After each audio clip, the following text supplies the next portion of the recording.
Welcome,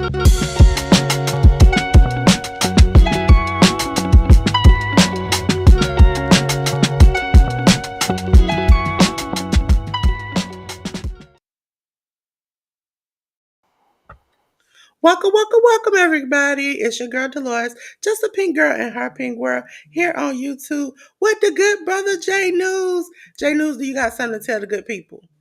Uh, yeah, it's Sunday. Today is the day of the big game here in the United States of America. So people are going to be getting their grub on and get all festive for this yearly event that goes down. But we are here to do what we do best, and that's talk the week that was in professional wrestling. So, as per the usual, folks, good morning, good afternoon, and good evening, ladies and gentlemen. It is I, your good brother Jay News, back at it again here on the Hit the Ropes podcast with the lovely Dolores. And we've got things to discuss. We've got wrestling shows to go over and review. And then, on top of everything else, if you are new to the channel, we will be spotlighting a particular wrestler at the end of our stream so that you guys are a little bit more aware of that particular wrestler, or for us to discuss how their week has gone and things of that nature. So, yeah. Listen, you all know the excitement that I had and the inner screaming and the little outer screaming I had for one particular show and one particular man this week, okay? But we'll get to that in a minute, okay? J News might got a hint because I've been holding that flag for my boy for the past few months and he proved me right. So, ladies and gentlemen, we're about to get into well, we call them slides here. The review and preview of the week. Okay, so we're gonna start off with the reviews. Review. Come on, ladies and gentlemen, time to review this thing. We're gonna start off with WWE. If you haven't remembered, ladies and gentlemen, every Monday it is Dolores' Raw Reaction with your girl Dolores here, and we watch Raw. Okay? So we're going to start off with Raw 1654 on the 3rd, which is on Netflix. We had Penta defeat Ludwig Kaiser. The New Day, Kofi Kingston and Xavier Woods defeating the LWO of Dragon Lee and Rey Mysterio. Elimination Chamber qualifying match. Liv Morgan, with the help of Raquel Rodriguez, defeated Io Sky by DQ. Uh, we had Elimination Chamber qualifying match. The one, the only CM Punk defeating Sami Zayn. J News, did you see any of this and what did you think? I saw bits and pieces of this. I was wondering how they were going to go about the qualifying matches for the Elimination Chamber, and they started right off the bat. So that came into play. You know, Liv Morgan winning her match with interference from Rhea Ripley, that is, costing Io Sky the match. Rhea tried to apologize to Io by the end of the match, but Io wasn't having it. So there might be some rumblings there of a future matchup between Io Sky and Rhea Ripley. So look out for that, folks. The CM Punk defeating Sami Zayn thing. If folks aren't aware, if they are aware, whatever, I'll just state it here. I checked out of CM Punk a long time ago. It was just one of those things where, from a behind the scenes aspect, from an on camera aspect, it's like everything got old real quick for me. And at one point, I understood the role that he played in the wrestling lexicon, being the voice of the voiceless, but he is no longer the voice of the voiceless. I feel like he's become the wrestler that he always shunned and or talked down on at the end of the day. So, you know, you last long enough, or your career is long enough now where you become what you initially stated you hated. So that's where I'm But at with CM Punk. I believe as on the Workhurst Wrestling Network, they say I cape for CM Punk. It's not a cape. I would like to say I believe he doesn't have a filter. I can understand that because I personally sometimes I'm learning, but there's sometimes you catch me on a day where it's like a troll can come in here and I could be like, oh, okay, have a good day.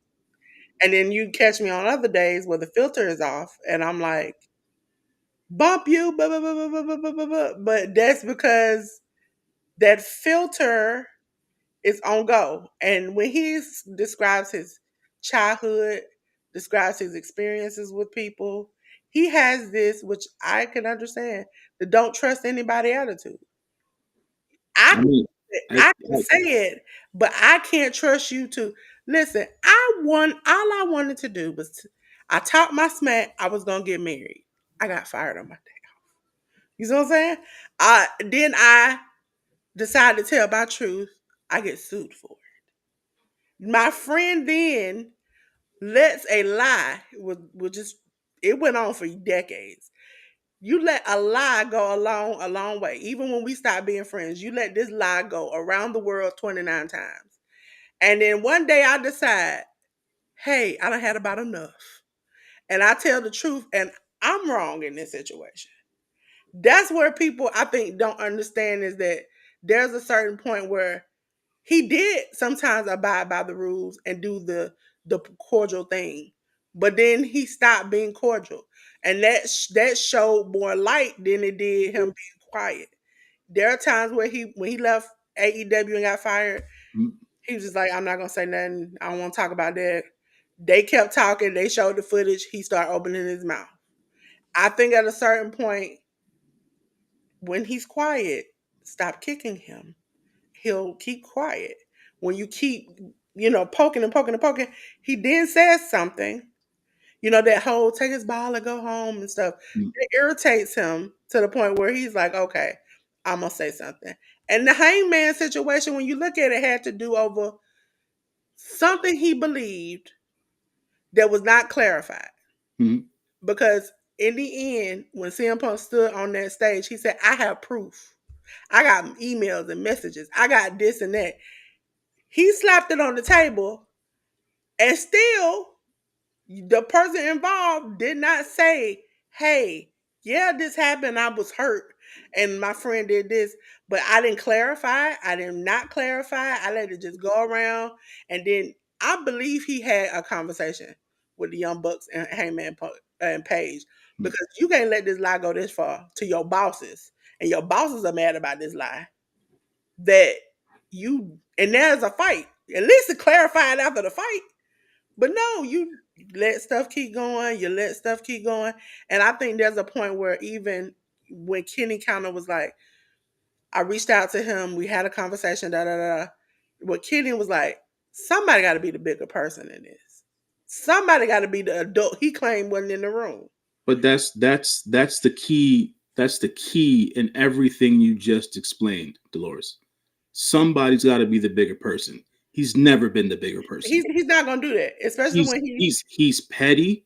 He's yeah, petulant when he wants to be, and he's yes. not mature. For a 47-year-old man. He lacks a certain amount of freaking maturity, and At that a to certain me, at a certain has, point, you got to realize when you have been done wrong so many times, you ain't gonna apologize. I'm through. He probably has apologized enough. I have been in that situation in life where I've apologized enough where at a certain point, I'm not gonna back down. I'm not I'm a gonna stop. me in my personal life, and I can say this because of it's in my own personal experience. I've been a serial apologist my entire life because I've always wanted people to like me. Yes, here, there, and the other. And I can understand the other side of it because it's like, oh, I'm tired of having to apologize for shit. But there's also something to be said about accountability, and Yeah, he lacks that. I think he He takes lacks that. accountability after the fact. Like Nah, it he can't doesn't. be after the fact, Dolores. It can't be two, It 3 years after the fact. Like it can sometimes be I immediate can tell you as a because it's person not going to matter. who holds a grudge sometimes. Yeah, And some of can't be y'all doing know that. what I'm talking about. When you Can't be hold doing that that. grudge until it's gone. Can't be It's doing like that, he held man. that grudge with WWE till it was gone. Yeah, it But took 10 years. It took 10 10 years. It took 10 years and a freaking. It took 10 years and a good and paycheck. and 10 years, a bigger paycheck, and a change in administration for him to come back. But At no honestly, point, the things that people kicked his back in about, he was like, the culture and the people around here suck. Even with sure, and it AEW, he did, was and he like, the wasn't culture and the people around here suck.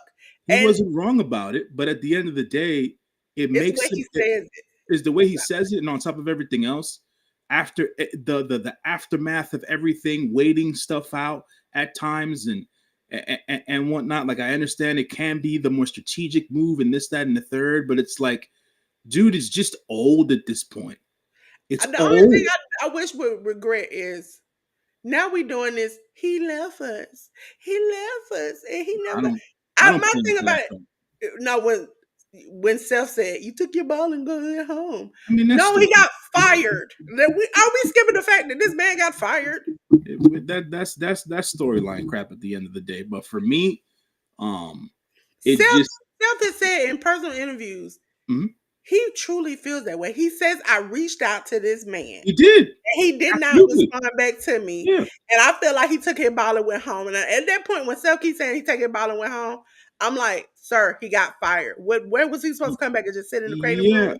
but the thing is, he didn't ask CM Punk to come back to the WWE. He asked Phil Brooks, his friend, to have a conversation with him, and he But he wouldn't also allow him. he also said in a recent interview, well, we weren't on this level where we were friends. He was my mentor, kinda, and Mhm. I was reaching out to him just to see how he was doing. If y'all are not friends and that's your mentor, tell me, if somebody worked for you and you get fired, do you feel like the obligation to keep talking to them? No, you just You say, you chalk the don't deuces, You go. don't, Dolores, but at the end of the day, if you did have some sort of a mentor-mentee relationship, that has more to do with that has less to do with the professional environment you were in and has more to do with the time that you spent and invested in somebody. And that's where I feel, personal opinion, you owe someone the respect at least to respond to them.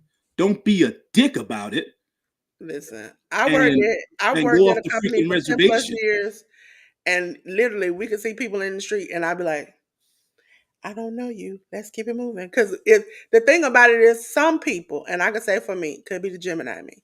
Work is work. Work is work. That's fair, I Dolores. don't separate work and friendship. If you're my friend because you've been on my house. I gotten to know you. We cool. You done met my family. We are great. With Seth and them is I only see you at work.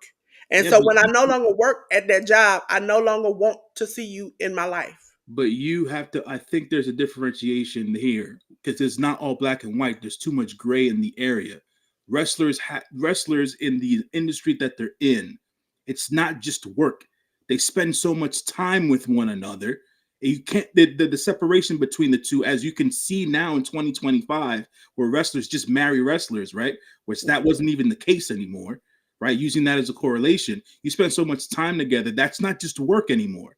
At the end of the day, you know what I'm saying? That's where the line is very thin in that I particular think that's aspect. where there's a difference because I take that everywhere.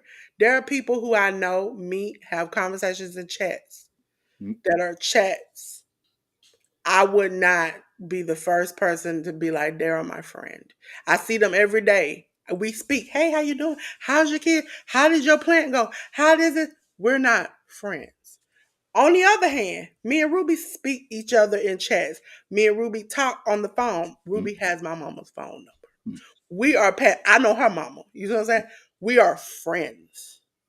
Those other people, it's a social construct where we are together every day, but I don't consider them friends. I consider there's a difference between an associate No, and a that, friend. that's fair. And You're I think in you're- Punk's head, it's that you were an associate. You were yeah, attached to a company, and I was trying to raise you into a position where you can go against me and we have these good battles. but here's the thing. Once I left, I don't have that association with you no more. Here's the thing about what you're saying.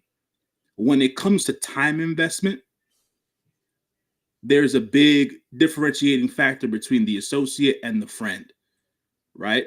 When it comes Yeah, to time investment. And I yeah. think that's where it all lies. And plus, I have a real unique and gut feeling that there was no transparency between how one party felt and how the other felt. Yes.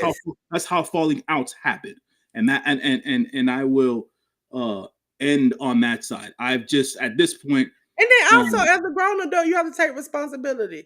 and If he nobody doesn't. is That's my reaching out, biggest thing. That's my biggest thing about CM Punk. There's no yeah, it's accountability. like I think also on self's end, if a person's not calling you, they're not reaching out to you, That's and you reach fine. out to them and they don't respond, don't keep reaching out.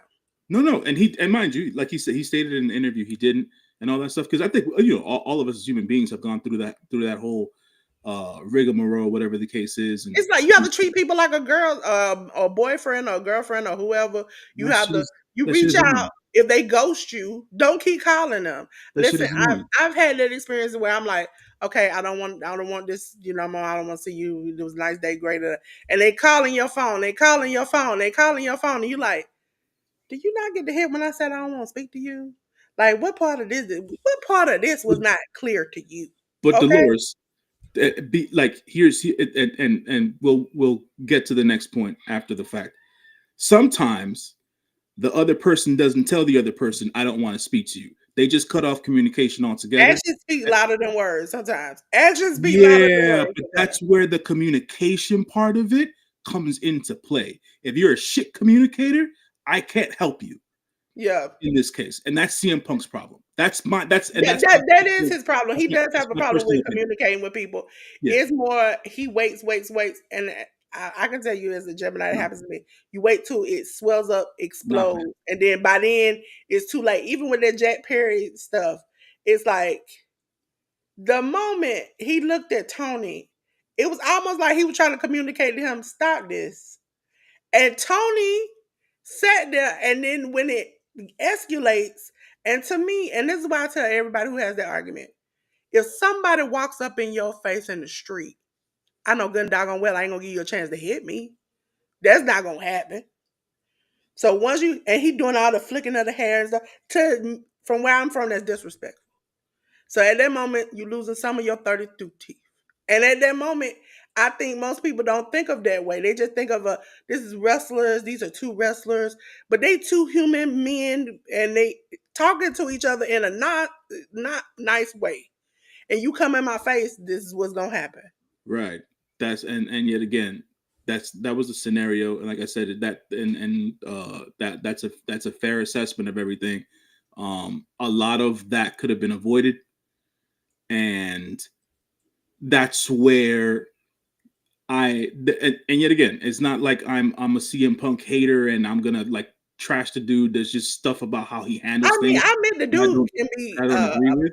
P. But He could be a hole real bad. And I can admit to that, but I also see the qualities of he just had a rough life and he's used to dealing with people a certain type of way. yeah, but that's a Now shit way you're in to a deal with it. professional environment, you can't do that. But I can also understand why he does what he does. It's like, I understand the why doesn't necessarily make it right. Is what I'm saying. yeah, That's just a shit way to go about doing things. But yeah. I'll say this one thing about the Tony Khan situation, where he said that Tony Khan's a good guy but a bad boss, or whatever the case is. CM Punk said that about Tony Yeah, Khan. I agree, yeah. right? But and you were talking specifically about the whole situation with Jack Perry and whatnot. Outside of Samoa Joe stepping in to quell the physical altercation, someone should have had already been in tow to mediate what was happening before it even happened, and that didn't happen. So that's there shows the lack of leadership that CM Punk is talking about, which is a fair point. But at the end of the day, he didn't help matters. And You know, then it didn't help that you showed this video. I You mean, refuted what CM Punk said, and then you showed the video, and it pretty much showed what he said. And I was like, why show the video? It makes you look bad at this point. it's at the end of the day, that's human beings being human beings because everybody has their perspective about how things went down, Yeah, right? And so they tried to use the footage itself as a piece of the storyline. storytelling or whatever the case is, to advance a particular storyline or at least create the character, which then It molded. made me so mad. That's what really turned me against the Bucks because I used to be a diehard Bucks fan. Even in like the whole situation, I was like, well, Two wrongs don't make a right, okay? But at a certain point, I was like, you coming back talking about you traumatized from a fight where you wrestle every day and risk your life. This storyline ain't working for me. You seem like you some peas. And I can't deal with that. Then they started the weird dressing and the pearl necklaces, and I was just like, at this point, I'm over you all. I really am. I because miss the cool book. they are unserious human beings, They which is are why unserious, but that they're took it unserious to a human whole beings. new level when they Yeah. were like, I think about this thing that happened to me every day. It kind of traumatized. And I'm like, Some people are like "Girl, that though. you play fight for a living and you super kick people in the face. What traumatizing was that? Some people are like that when real stuff happens and it's out of their control and it's a situation where they feel like everything is going to be spun negatively or whatever. That particular situation then becomes either the crutch to whatever they're going to be doing in the future, or something that they hold a grudge with and stuff like that, which is something that, over the years, as a human being, me personally, um, it just holding grudges and spending time in that particular space is just not healthy for anybody. And if you, I think Omega gets points from Punk A because he tried to save the dog, and B because he just ran in there and didn't want nothing to do with the fight. He didn't want to fight at all. All he because wanted to do was he make didn't have sure the a side. women and the dog were fine. That's He it. didn't have a side. He was trying to figure out what the hell was going on. No When one told him what was going on because he wasn't when involved. Punk's friend bit him like a rabid dog in the night, I thought that was ironic. He was trying to save the dog but got bit by a human being. How does it happen? It because people don't know how to act in particular Nah, situations. J News, take that statement back. It's not that people don't know how to act. That's when people don't know how to fight. When No, you no, don't know how to fight, that's the best you can both things can be true, Dolores. Both things can be true. do. At the end of the day, people don't know how to act. They don't. Folks don't know how to act, but at the same time, folks don't know. So at the same time, your point is also valid. People don't know how to fight, so they got to do what they feel is best, right? They were At this, throwing at this chairs and particular biting situation. folks. That's the best they could do. And I mean, It is. I can't even blame them if you don't know how to fight. Listen, I'm gonna tell you something that my mother taught me a long time ago. If you walk in a room, identify at least 5 to 10 things you can fight with. Okay, it shouldn't be no reason why you should clearly get stomped out unless it's a group of people or on a one-on-one fight. You at least should get 1 or 2 good licks in. Okay, ain't no way you could just get stomped out one-on-one and it'd be okay. It's too much stuff in here for me to be losing a fight like that. No. Yeah, it's the history of it all, or the histrionics of it all, and the specific instances and situations Yeah. that have included CM Punk over the years, not just what happened in AEW, his exit from WWE, just like the things that you would read about, how he would respond to things or whatever the case is, and or treat certain people. It's like, yeah, man, enough is enough for me. I'm Yeah. speaking for myself. Like, enough is enough. Yeah, I wasn't. I Um, was a fan because he was out of the box. His interviews also kind of were like, "Oh, I get this. He's just gonna tell it like it is every time he open his mouth." Whereas I love Cody, but Cody gives me too much professional. They on opposite sides. hmm. CM Punk is gonna be like, "I shouldn't say this, but I'm gonna go ahead and say it." Cody is like, I should say that I shouldn't say this, and I'm not. I'm gonna dance around it 29 times. And I'm like, say it, say it. And he like even with this whole leaving AEW thing. Oh well, it wasn't because of me. It wasn't because of my wife. I don't like the way they treated my wife or the things that happened toward the end. And then I'm like, sound like it had something to do with your wife. And then you took your EVP. Like what just say it. Like you don't work there no more. It's like you don't want to burn a bridge because you have friends over there, yes, but you didn't have that same kind of mentality when you were burning WWE down. Because if you, I think this is the ultimate learning experience when it comes to pro wrestling. Like, a lot of that stuff becomes water under the bridge after time passes. And so, with all that being said, if something you mentioned earlier about being the adults in the room, It's like if people can't sit down and have a conversation and clear the air about shit or whatever the case is, what's the point of being? What's the point of living life Because amongst? this Drew LA Knight stuff has We're come jumping out too much, but we'll get there when we get to SmackDown. right now. Yeah. I think they've handled that Yeah. pretty okay. The Penta match with Ludwig, I enjoyed it because I enjoy seeing Penta. Again, anytime Penta can creep walk down the aisle, it makes me excited. Because once he hit that little slow stroll, and I don't listen, and then the whole glove thing when he slowly pulls it off, like that, his whole character, ever since Lucha Underground, has had my heart. And the fact that he can snap people's arm back, I mean, that's a move I want to try in real I'm just glad he's on a big platform, and that it seems like he's going to enjoy a certain level of success. I don't watch enough of live WWE programming to understand what his place on the roster is at this point. I just know he's the new shiny toy, and he's on this bigger platform, and people are getting exposed to him, and that's good for his career at the end of the day. And I'm Honestly, it's a business move. What yeah, they're doing is they're targeting markets. yeah. And so that's why Rey Mysterio, even though he loses a lot, is on LWO is on a lot. Zelina is on a lot. Then you have NXT, you have Stephanie Valkyria and Julia.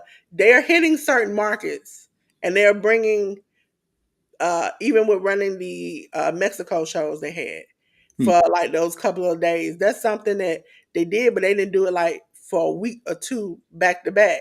Those they're hitting these markets and they want to keep it where a lot of people are buying now because they see representation. Just like when we see Bianca and Jade or Bianca and Naomi, people are buying tickets. They're like I told you last week. There was a little girl that was crushed because that was her first show in Atlanta that she had went to as a kid, Hmm. and she saw her favorite black girls lose, and she was devastated when she went back to school. So it's like they see now if I put this representation on TV and they click with the audience, money flows. That Penta mask, that Penta attire and stuff is just flowing and running everywhere. The LWO is still making money from what they're doing. Damian Priest, you have these people who hit these markets, and then now you have superstars who are from other countries that now you are putting as the face on the posters. Hmm. Some people are like, well, Cody be on most of the posters. Well, I hate to say it, but Cody can just he melts to every country he goes to. He's the face of the company at the end of the day, and he's a Yeah, champion. I That's what. mean, but no, he will. He changes his attire to their colors. He, goes out in the community and wants to quote unquote hang out with them. He does this because he shape shifts to wherever he at. He's a chameleon. He Um, does it. I will He agree went with to you. England and rode on the bus and ate the food and wore the outfit and had all the people screaming, "Whoa!" He's been to Puerto Rico and that's why we call him Gonzalez Rose because all of a sudden he was like, "Puerto Rico is my country." Like he keeps going places Yeah, and he mails over there. he's doing his job. And so I can't right now I can't see Roman Reigns definitely didn't do it. But I No, can't see anybody who can shapeshift or be a chameleon like that in WWE. no, no. I mean, at the end of the day, like I said, he's doing his job. Uh, Listen, and him and his wife when they were doing a little press down here in Georgia, I thought it was so cute. So the New Day, I'm still over them. Still over them. I'm waiting for Big E to come back because that's what it seems like. there was the the bit of information that came out during the week about the New Day's theme song, the new theme song that they have, that it was composed by longtime WWE theme composer Jim Johnston or whatever. And I remember I played the YouTube clip back of the New Day match versus the LWO, and I listened to the entrance theme, and I still didn't like the theme. No, I didn't. Regardless of the fact of who it was composed by, I was like, yeah, this still not jiving with me. So it is what it is. And I know they can't keep the old New Day entrance theme song. Don't get me wrong, but I was like, even this doesn't appeal to me or whatever. But maybe it gets over with time. But yeah, that bit of information I wanted to get out there. Some fans were very excited about it, that they thought that Jim Johnson was going to come back to the WWE, but it was just a one-off thing for the New Day. It need to be a zero off for them because look at them and look at music. They don't match. Ladies and gentlemen, we're on to NXT. Let's go back in the background. There we go. Ladies and gentlemen, I am trying to hold up. It's probably gonna be 5 more cups of coffee, and then I'll probably get there with you. Ladies and gentlemen, on NXT. It was NXT 771 on the 4th on the CW. Stephanie Vaquera defeated JC Jane. Rich Holland defeated Channing Lorenzo. Sol Ruka and Zarya defeated Gigi Dolan and Tatum Paxley. Carmen Petrovich defeated Kalani Jordan. A-Town Down Under, which was Austin Theory and Grayson Waller, defeated Obafemi and Trick Williams. J News, did you see any of this, or do you have anything to say about it? I didn't, and and this is a I didn't see this because WWE socials this week seemed to be a bit inconsistent.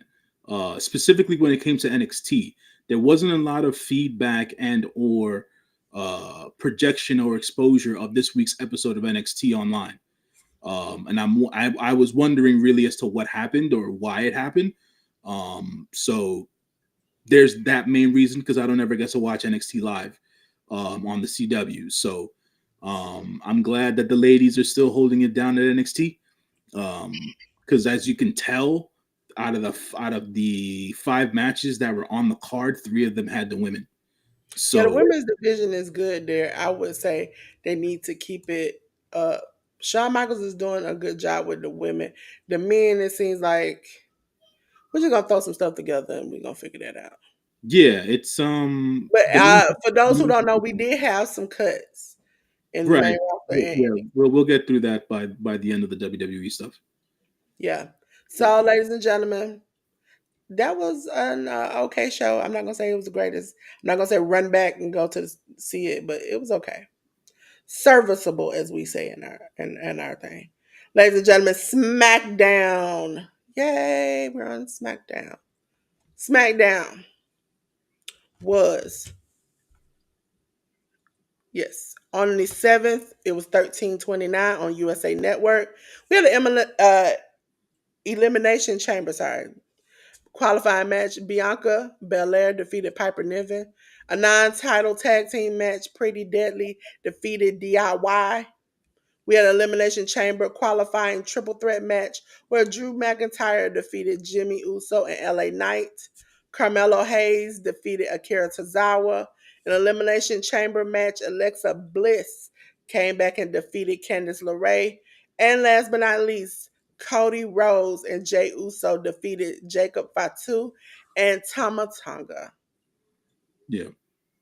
Jay News, you got anything to say about SmackDown? Uh, cool enough for Bianca to be on her way to the Elimination Chamber.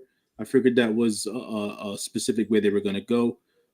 Glad to see Pretty Deadly back in the ring. I love those guys. They're hella entertaining, and they do good work inside the ring and outside of the ring. So this will be a quite the juxtaposition between the personalities in this new feud that's coming about in the tag team division. Why all the while the Street Profits are lurking. And then we had they basically walked into whatever the murmurings were about Drew McIntyre being angry after the Royal Rumble at LA Knight. They played into that during the pre promo segment before the match even started. And then the triple threat went down the way that I thought it was going to go down, because Drew McIntyre is just a billing above Jimmy Uso and LA Knight at this point. Carmelo Hayes getting his first win, finally, against Akira Tozawa. You know, that is what that is. Akira Tozawa, because I've been watching him for a long period of time outside of the WWE, with all his years at Dragon Gate and understanding how good of a professional wrestler he is. I understand he serves his role in the WWE, And he's basically used as enhancement talent and as a comedy act.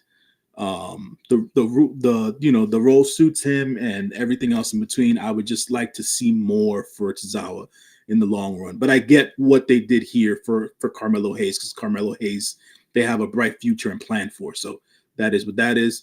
And walking into Alexa Bliss versus Candice LeRae, why would you ever think that Candice LeRae would win a match against the returning Alexa Bliss? Makes no sense to me, but they had to make it happen. And then Cody and Jey Uso, former tag team champions, if you can believe that, defeating Jacob Fatu and Tama Tonga. Yeah, the setup there, it wasn't the strongest, because at the beginning they started the show with Jey Uso. He came out, he wanted to talk to Cody about what his thought process was about who he was going to pick to face off at WrestleMania with. And then Jacob and Tama Tonga came down. Wasn't one of Jacob's strongest promos in recent weeks, but it still worked. And then they ended up at this particular main event. And then after the main event is over, there was a reveal where Solo is now back. I don't know how the Solo part fits into what's going on currently on the road to WrestleMania. Maybe it's just the pit stop at Elimination Chamber for Solo Sikoa, but and Cody Rhodes. But I know there was a lot of uproar online about why are we doing this? Why are we going back to Solo versus Cody? And it's like, you got to let it happen to see as to what's taking place. Because for me, Because if you it's remember, going the to serve a reason purpose. why Solo turned on Roman was he couldn't beat Cody. Sure. And if you notice, the version of the Ula Fala has been worn by uh, Jacob, A and version. so Mhm. Yeah. and so he is kind of been leading it, and they kind of been doing good without Solo. Mhm. So now that Solo's back, if he loses one more time, hey, Tempest Creek and more. If he loses one more time, then that shows that you're a weak leader. And he's probably gonna turn against Solo too. I mean, we'll see. I think at this point, with how everything is situated currently, um, the bloodline storyline isn't the main character of the show.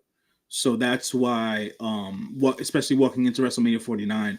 So that's why I think there was a lot of uproar with Solo. Some people feel like Solo did a good job while he was doing the Bloodline 2.0 thing, but Mm-mm. other people thought that he didn't. People are always going to have differentiating opinions and stuff like that or whatever. But in this case, when I saw the clip and I was like, what? When I saw the clip, I was like, who and what is this for? Necessarily. Um, and if we're not concentrating on the bloodline storyline overall, why is Solo back in the mix? Um, like he lost, to Ulafala. He couldn't beat Cody beforehand, and he never became WWE Universal Champion and stuff like that. So it's like him running in and doing the job on Cody or doing the bid here. Um, it just I don't know. You remember It back makes in sense. the day, every opportunity one of the bloodline had, Roman would come and take it. Sure. Are we talking about WWE? We're going over SmackDown and WWE's product as of now. Mhm. Now we're gonna go on to AEW, ladies and gentlemen. Well, AEW. before we go on to the AEW stuff, Dolores, let's touch on the releases that happened over the last 48 Yeah, 2 hours. The WWE releases. There were according to reports via the wrestling journalists and the online community, things of yeah. that. I looked at Fightful because they the Yeah, most reliable. amazing how people would think that Fightful is the most reliable of all the sites, with all the grief that they get. But 10 WWE superstars currently have been 9 of them have been confirmed to have been released. There's one of them that there's still some doubt about. So of the 10, we have the authors of Pain, Precious Paul Ellering. Sonia Deville was told that her contract will not be renewed, but she will be allowed to finish out her contract for the remainder of however long she has on it. So I think she still has some TV appearances to make, but Sonia Deville's contract will not be renewed. Yeah. And then we also have the Good Brothers were released, even though Carl's currently hurt. Carl Anderson, that is. They haven't been on TV since Carl got hurt on NXT. There was also the release of Blair Davenport, aka B. Priestley. She was released, and there was seemed to have been a comment made, or a posting, should I say? There was a posting made by Isla Dawn on her Instagram saying that she's not going to be, she's not around for a long time, but only for a good time. And then she had hashtag see you in 90 days. But in accordance to what Fightful has been reporting, they've been trying to get in contact with people in the WWE, and nobody's been able to confirm that Isla Dawn was actually released from her WWE contract. I know that they talked about it. Um, from my understanding, not through Fightful, a lot of these people were injured, and a lot of these people were consistently injured, or were not clicking storyline wise or character wise, and that's why they were let go. And some of these people who had even been used recently, that was kind of like last chance to figure it out, and it wasn't clicking. As far as to the question in the chat, we came on early, Ruby, because Super Bowl is at 6:30, and I have a Super Bowl live at 6:30 here on the channel. So we'll talk about it a little later on. But yeah, just this episode, if there's something major going on, then we'll come on a little bit early. But we, instead of leaving y'all hanging, we want to make sure we come on a little earlier. I also didn't. Before I forget, and I don't know why I forgot, because he was the first one that was mentioned about getting a release. Cedric Alexander was also released from the WWE. And Um, Duke Hudson too, right? Yeah. yeah. So and yeah, well, Duke was a week ago, right? Yeah. So Only um, person I feel truly bad for is Cedric Alexander because, as explained on Sean Rossap by Sean Rossap on Friday night, he did not like the way his wife was treated in AEW. who would? Um, he didn't like the ending. As explained, some husbands and wives are like, you handle your business, Right. I handle mine. Right. But he didn't like that overall. Even looking on a personal side from me, even looking at the Hurt Syndicate as of now, I can understand if they were like big popping booming, I would be like, okay, let me take my butt over there. But that might not be the case. The indies are a good choice, as we'll talk about on a show we were going to review a little down the line. That's an option for people now, because now you can be on Triller TV, or a lot of the YouTube channels are popping off, a lot of subscription stuff. So you're getting a lot of eyes now on the indies, compared to going to the other major network. I would say the only company I would stay away from is NWA.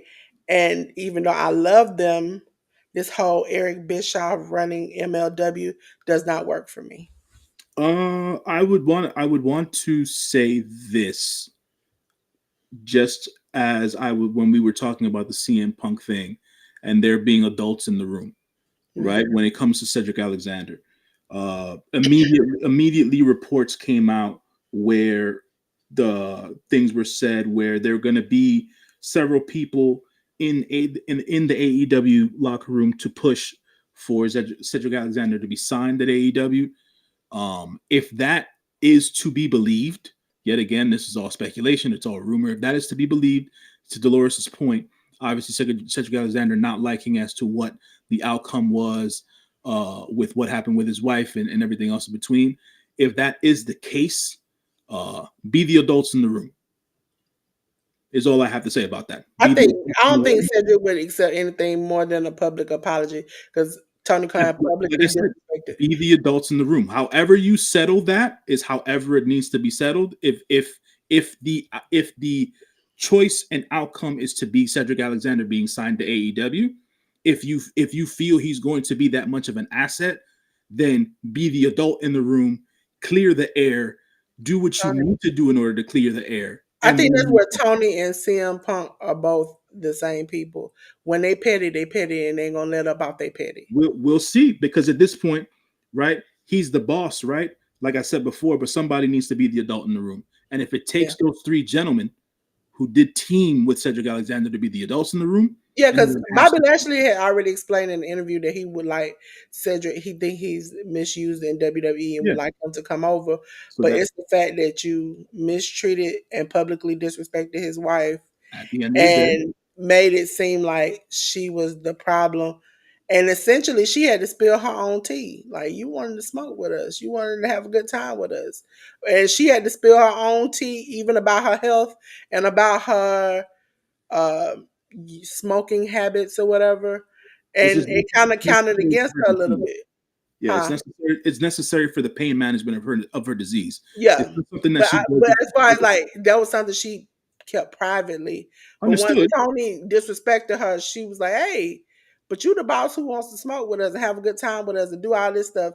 And then it's like, "Oh, but then in the wrestling world, that's a no. But you can do it now. But it was back then. It wasn't necessarily allowed because that was during the Vince Yeah, time. yeah. Yet, But yet it again, counted against her. But I understand with her being as sick as she is, like not being able to do it. But once Triple H took over, I would have liked to seen her come in.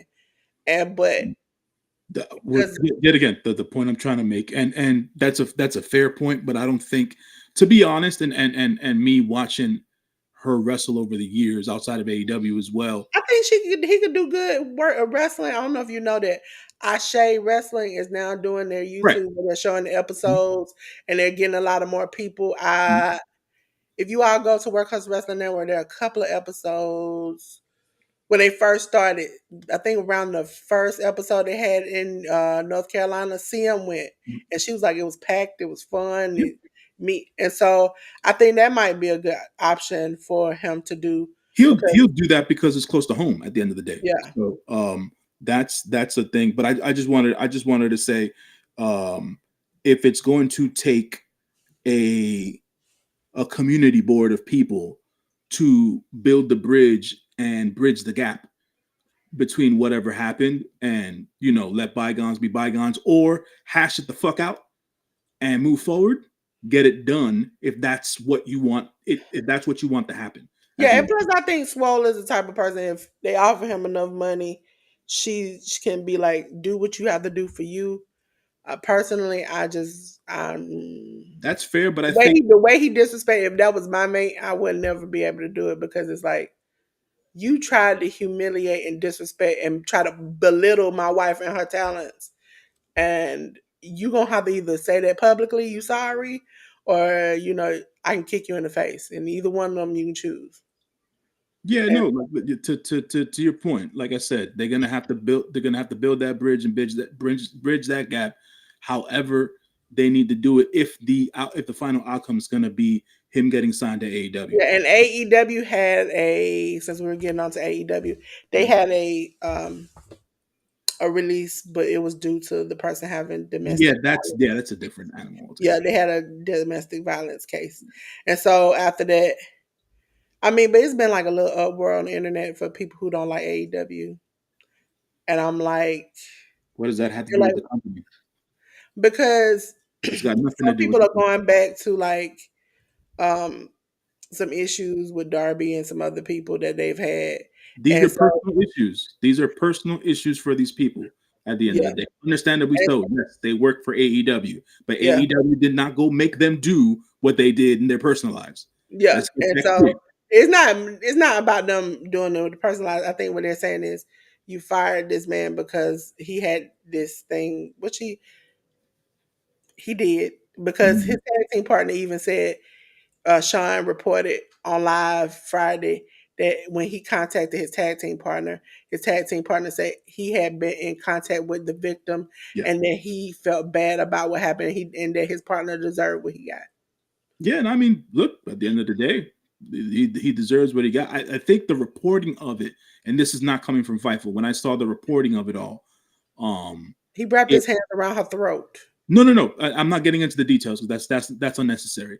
The reporting of it was that he was arrested in January, for assault, not domestic assault or whatever the case. Or no, should I say it wasn't even domestic battery? It was just battery in general, Yeah. based on it was battery, based on strangulation, and the word domestic wasn't anywhere in that report. And I was like, wait a minute, but what happened necessarily? And then maybe a day later, I saw the details of it all or whatever the case is, and I was like, why wasn't this reported to me? From a macro standpoint, I was like, why wasn't this reported as domestic battery?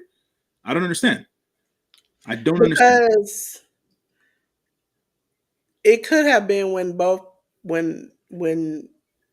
the third party showed up, both parties were like, we not in a relationship, we not talking. And then that makes it two strangers instead of You're not that's strangers. my girlfriend, that's my boyfriend. We just had an argument. He put his hands on like And that kind of it thing. wasn't the first time either, from according to Yeah, what. so that's the thing about it. That's how they probably handle situations. Like, okay, we know the police is calling. Yeah, This is no, what we're gonna say because we that's don't their want you to fault. get in trouble. And then that's how it's been going up until this time, which I think she has left him. And so now it's That's the hope. totally come out that, this is what he does to her. Yeah. Before it was a repeated pattern, like this would happen, it would be just a battery or assault or whatever. And then they would get together, things would be dropped because the person didn't want to file charges and stuff. Mhm. And he kept doing this cycle until this time where she's like, I'm done. And also, for most people who don't know, laws have changed. Once you call, it's no longer in your hands. Correct. So at a certain point, it's no longer in her hands Yeah. whether she wants to charge or not. It's gonna Yeah. happen. And Yeah. so A lot of the time, and people can feel whatever way they want to feel about it. I'm okay with that change in the law, to be quite honest with yeah. you. I was like, this whole self guarding of the people that you're with or in relationships with and all that stuff. They're committing crimes no matter who they are to you, they're still And then committing it's crimes. also, even if I know here in the state of Georgia, if there is mutual combat Mhm. and it's my word against yours, we ain't got no similar parts of the story. Mhm. If he said, she said, y'all just separating your corners. So nobody gets charged, nobody gets nothing. Because if somebody gets charged, both of y'all get charged. Right. Even though I could be defending myself, there's still mutual combat. And so that's why a lot of people don't say nothing either. Because it's like, I won't go to jail. Because if you go to jail, I go to jail. Or if nobody's going to get charged, what is the purpose of all of this? Yeah. That the news that came down about, and mind you, it wasn't. He's a talent that was used a lot of the time for enhancement reasons on AEW television and things of that nature. It's not like he was a um, one of their mainline superstars and things. But yet again, he still worked there, and this was another black eye amongst other people, other talents that have worked for AEW over the years who have run into similar issues while they worked for AEW. I'm only talking about BJ Whitmore's thing in that particular sense because people bring up Darby Allen's relationship with his former girlfriend and stuff like that, but that was all rumor and stuff and I innuendo. know I don't she know any. has spoke about it once, not like for a long period of time. Mhm. But if you go back and watch a lot of the interviews they had together, what a lot of the stuff he thinks is cool and funny Yeah, is very it's not. disturbing. Yeah, Yeah, it's it's not. disturbing. But the point I was going to make was that he did that stuff was done that stuff that happened allegedly happened before he signed with AEW. Uh, Yeah. and it was, and I also found it super interesting a lot of the time after the fact, right? And this shows you, what I'm about to say shows you just how fragile and complicated the human condition is. Even after all that happened and she said what she said, you would see them together in social gatherings after the fact. And You have no choice but when you're in social gathering with people who but not like have, social gatherings in the sense of like parties. It's like intimate settings, like in other yeah, people's houses and yeah. things of that nature. And it's like, When you're in an intimate situation like that and y'all are around, you have no choice but to let me try to explain it the best way possible. I work for a job. I don't like my boss, hmm, but to get along, I'm going to. We might be at a party. We might sit by side. You might see me joking. You be like, "Well, Dolores, you really like him?" No, I don't. I want to keep my job. I want to keep it cordial. I don't want to seem like a problem because if she spoke up and went against him or spazzed out on him in public for the things that happened, she would seem like a problem. He would seem like a victim. So you just, no, it just, it always depends on the situation, I think. I mean, So historically, if we're gonna keep it a book, a woman got shot in the foot and they blame her. That's how life is. We as women don't get the benefit of the doubt sometimes. It's just, oh, now you want to say something, now you want to complain. You was out there spazzing out. Then he'd be on TMZ or her screaming at him in his face at a party. So that's why now you just keep it cordial. We'll sit next to each other. We can speak to each other. I can say hey to you. We can, if there's a joke amongst the atmosphere, laugh. But doesn't mean I'm happy to be with you. Doesn't mean I like you. That just means I'm trying to progress what I have going on. Especially if we all got the same social group of friends. Friends don't care about what happens sometimes. They're like, oh, I've been friends with him for 7 years. I've been friends with you for 4 years. We gonna hang out. It's my birthday. And then we all sitting there and I'm looking at the person across the way going, I don't like you. yeah, I think and fair assessment of scenarios that can transpire and happen, obviously, right? Because real life is real life. But at the end of the day, I think uh, reality is such, especially, and I'm speaking for myself because I handle things certain ways. Um, yeah, I don't deal with that bullshit. I don't do the whole. I'm going to be in a space with someone uncomfortably for the sake of. Like, now we ain't doing this no more. So I'm We've gonna. had this conversation about I have been doing this YouTube thing for a long period of time. Open transparency. There are people who I know do not like me. They hate my guts. And yet they will say, hey, how you doing, Dolores? Hope all is well. Girl, how you doing? And I'm sitting on the other side of the computer like, since I know you don't like me. I don't do all that mess, But man. it's almost like a politician. You shaking hands and kissing babies even though you might not like kids. You out here just how you The doing? worst How you time. doing? High five. Hi, good brother and good sister. That's how you doing because even at your job, you might not like 99% of the people, but you go in, you clock in, and you just, hey Jim, how you doing? I can't be like that too long because I end up, as Jay News has seen, cussing people out. I can't do that. That's me. Okay. But Find some another people way, they man. can do that. They can cut that side of them off to get to where they need to be at. Yeah, nah. I mean, at the end of the day, you know, basic human interaction is what it is, but it's like some stuff, and yet again, I'm just speaking about myself. Some stuff is just unnecessary at the end of the day. Yeah. But beyond that, mentioning what we were mentioning before in regards to the news that transpired and came up about one of those AEW talents and stuff. That was another stain on pro wrestling. So but people are going to be people at the end of the day. Doesn't make it right or wrong. It just is. So hopefully, like you said before, Dolores, the victim in the matter is able to move up, out, and beyond and forward Yeah. past It's everything that difficult. It's difficult as a single woman to do that, but it's also difficult if you have kids involved because you still, no matter if you don't want to be around that person or not, courts make it hard for you to separate from people. Yeah, no, no, I understand. Luckily, I think that there's no children involved in their Yeah, situation, so that's a good thing. yeah, And like you said, yes, it's difficult, but it's not impossible. So yeah. yeah, So that's keep doing what you're doing. The laws are changing. Hopefully they keep the same way. Let's keep a knock on wood because things are rolling back. But keep it where you don't have to get involved. You don't have to take that ownership because sometimes you feel like you're ruining somebody's life, even though they ruined yours. Ladies and gentlemen, we're on to AEW Dynamite. Dynamite. It took me a long time for me to say that, J News. It's been deep in my soul. Okay? Ladies and gentlemen, we had Dynamite 279 on the 5th, which is on TBS and HBO Max. Will Ospreay defeated Mark Davis.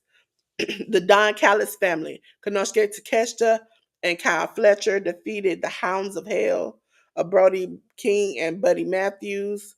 We had Tony Storm defeat Queen Amanada. Ricochet defeated Swerve Strickland. Did you see any of this, J News?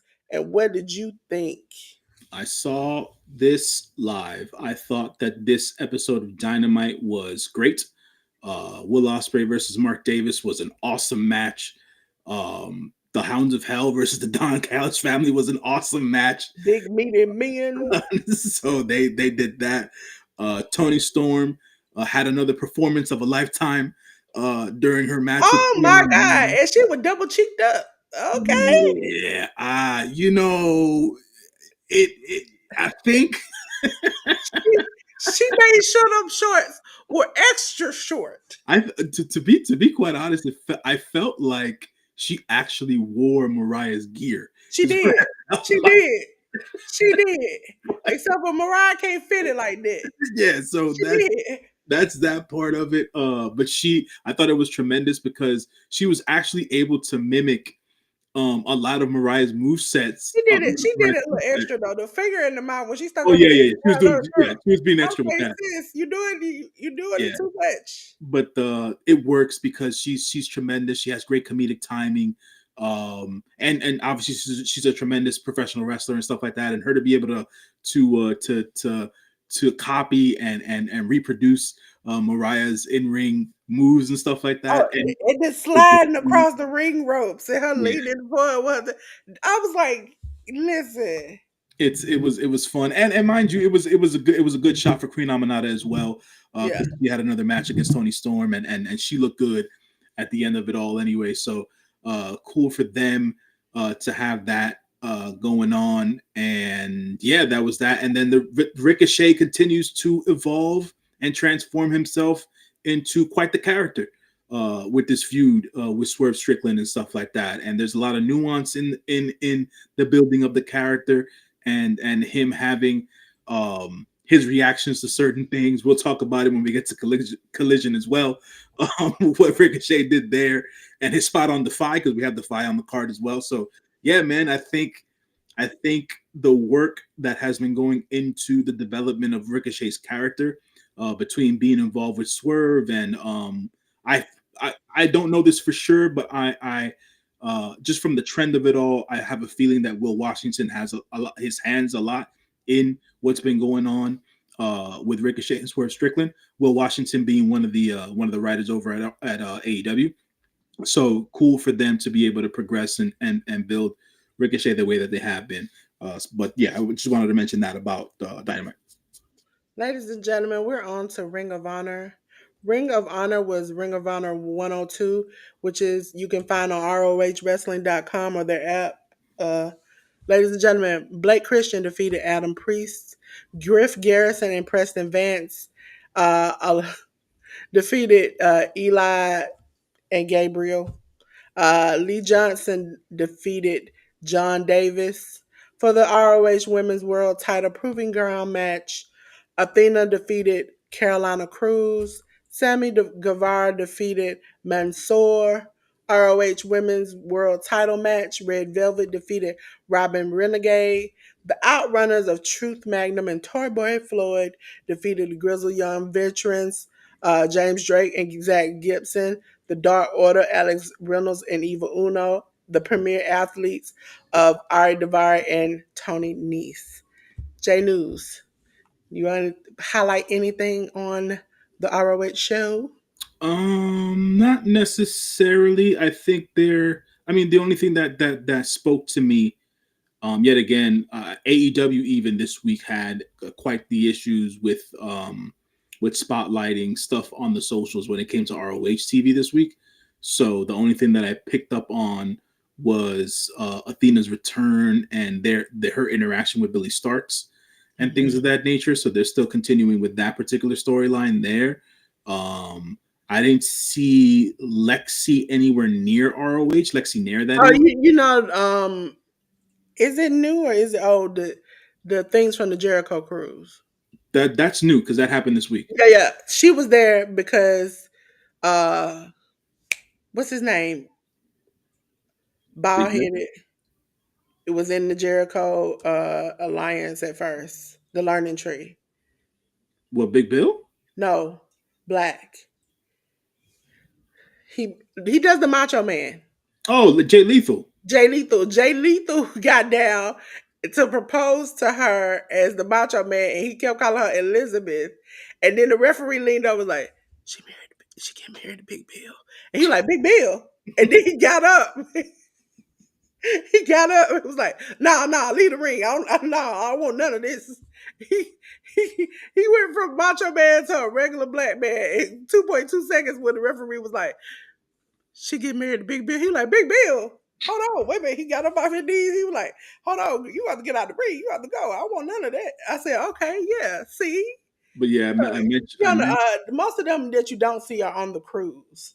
I mentioned that because it seems like they've floated Lexi Nair full time to Dynamite and Collision, and she's no longer doing ROH work because they had Alicia doing all the ROH, Alicia Atut doing all the ROH backstage stuff. And I know a couple of months ago, I haven't seen her since that day or since that those round of tapings. Brian Cage's wife, Melissa Santos, she was also signed to AEW/ROH, and But I I haven't. thought what you call it was doing it. Huh? Bray Wyatt's wife. No, she was doing ring. She was doing like per shot ring announcing, right?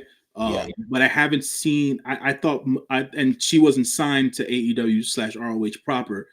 Melissa was, but I haven't seen her since those Melissa, first rounds of tapings a couple of months ago.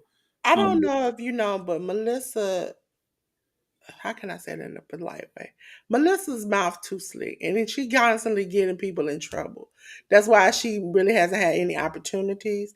Also, Melissa is very hard on the red side of the political avenue, and she likes to let you know and talk to you.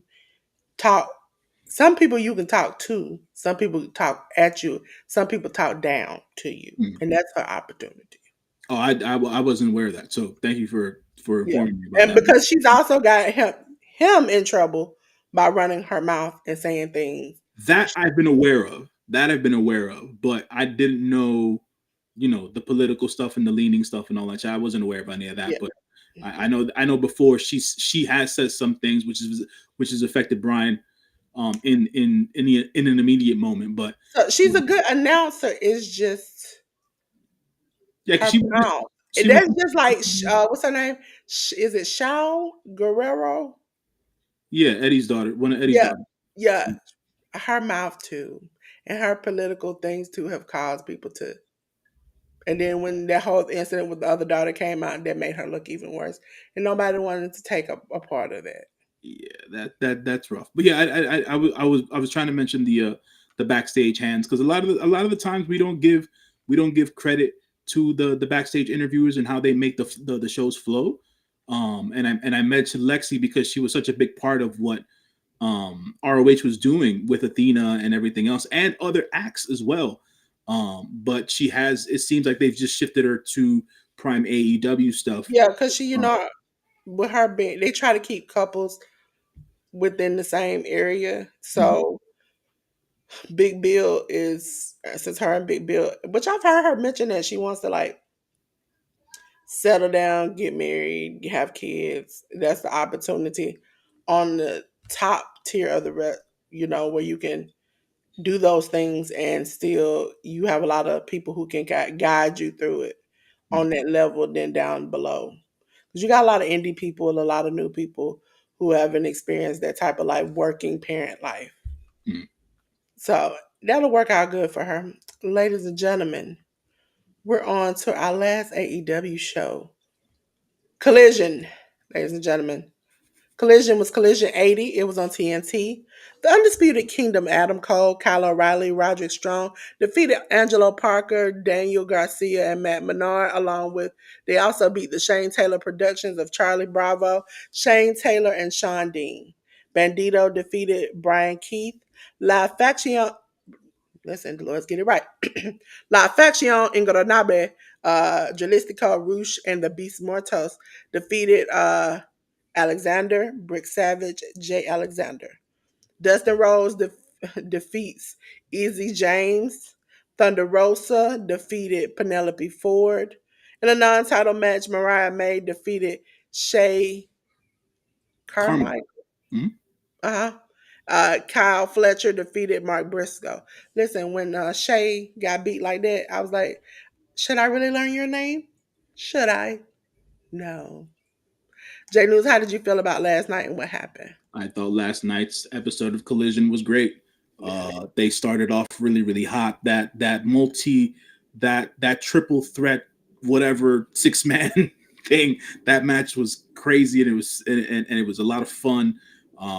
We out of the match, we basically got the Undisputed Kingdom winning the match, and then eventually getting their chance and an opportunity at the trios champions of the Death Riders, because they had a small promo bit after the fact where the Death Riders came out after the match was over. They tried to beat down the Undisputed Kingdom. The Undisputed Kingdom were able to thwart their attack, and then the Undisputed Kingdom, as in Adam Cole, got on the mic, and then he challenged those guys to a match on Dynamite this week. So we'll see that trios championship match on Dynamite between the Undisputed Kingdom and the Death Riders, which are Pac, Wheeler Yuta, and Claudio Castagnoli. Bandito versus Brian Keith was an amazing match. Glad to see Bandito back. Glad to see Brian Keith bring back the bounty hunter, because that was a game professional wrestling in there. One of the more entertaining and silly but appropriate spots, the 10 paces duel to the corners, and then them kicking the crap out of each other, and Bandito just showing his strength, and Brian Keith just being able to do his hard hitting style and get the techers in here and there. This is what I expected to see out of Brian Keith by majority when he signed to AEW. Him getting stuck in this Chris Jericho vortex thing. I understand it's really more for the projection of his personality, and that he can No. prove that he can do some different things. But whether it works or not is another thing completely. And I don't feel like it's worked for Brian Keith at all. But this match proved to me that Brian Keith has a purpose to serve on AEW TV outside of what he's currently been doing with the Learning Tree stuff. The squash match with LFI, it was what it was. I think they missed the boat the first time with Roosh. I think they're trying to get it right this time. So post match, when the match was over, Roosh attacked one of the AEW officials, and there's something to be said about, there's a reason why the group and the leader of the group is called the Ungovernable One, El Ingobernable, uh, who is Roosh. And when you're ungovernable, that means that no one reins you in. No one is your boss. You do what you feel is best. You have no fear of authority. And that, to me, was highlighted by the fact that Roosh threw a forearm at one of the referees and knocked his ass out post match. So LFI is on the come up. I can appreciate that. Dustin Rhodes having a squash match, I understood it I didn't from even. a balance standpoint, but it's like, okay, whatever works. He's going into a match with Max on with MJF on Wednesday as well. Hopefully that goes well for Dustin, um, because it seems that they've pivoted from Jeff Jarrett to Dustin for MJF for whatever reason. I told one of my boys, I was like, it seems like they have MJF playing the Randy Orton card of the Legend Killer right now. So we'll see how Yeah. that continues to go. The Thunder Rosa versus Penelope Ford match worried me a little bit. Um, and a lot of folks, from what I read online, from different fans and commenters or whatever the case is, a lot of people had praise for the match.